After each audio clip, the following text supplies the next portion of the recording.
You are sitting beside a fire 40,000 years ago, trying not to look at someone across the camp. They catch you looking.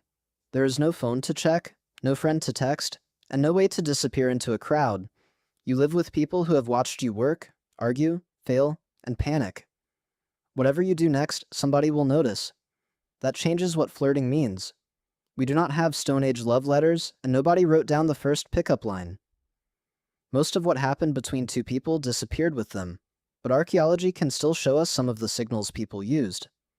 At Blombos Cave in South Africa, archaeologists found tiny shell beads more than 70,000 years old. The shells had been pierced, strung, and worn. The same cave also contained ochre that people had ground and mixed long before cities or written language existed. We cannot prove someone wore those beads to impress a crush, but we can prove people cared about how they looked and what their appearance communicated. A necklace could show skill, identity, or access to something rare. Pigment could change how a face or body looked. Hair, feathers, shells, scars, and clothing could make one person stand out from everyone else around the fire. Appearance mattered, but it was probably not enough.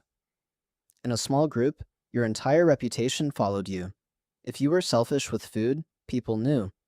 If you froze when something dangerous happened, people remembered. If you helped care for children, shared what you had, or stayed useful when life became difficult, that was visible too. Flirting was not separate from everyday life. Everyday life was the advertisement. Food may have been one of the clearest signals. Bringing something back to camp showed ability, but sharing it showed something else. It suggested that you could cooperate and that being close to you might make life easier instead of harder. A gift could do the same thing. A bead, a carved object, a useful tool, or a piece of food took time to find or make. Giving it to one particular person made the message hard to miss. Then there was performance. Music and dancing are old enough that archaeologists have found bone flutes from tens of thousands of years ago. We do not know exactly what every song or dance meant, but people have always watched how others move, react, and handle attention. Someone who could dance, sing, tell a story, or make the group laugh was showing confidence in front of an audience. That matters because flirting in a small camp was rarely private. The person you liked was watching, but so was everybody else, and everybody else had an opinion. That may be the biggest difference between flirting then and flirting now.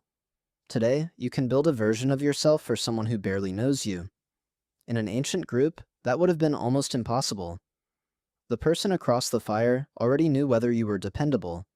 They had probably seen you sick, tired, jealous, afraid, and angry. A clever line could not erase years of bad behavior, and a quiet person did not need a clever line if everyone already trusted them. So the actual flirting may have been subtle.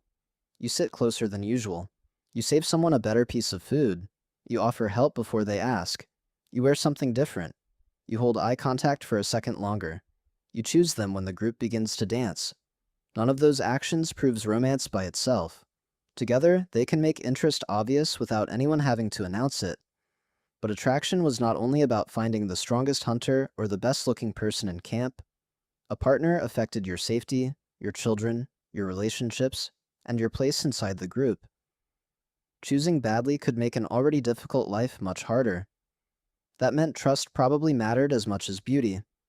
The technology changed, but the signals barely did. People still notice appearance, humor, generosity, confidence, attention, and whether someone makes life feel safer or more difficult. Ancient humans did not need dating apps to understand attraction. They had gifts, stories, food, music, reputation, and the courage to make their interest visible in front of people who would remember it. Flirting was never really about finding the perfect words. It was about giving someone a reason to choose you.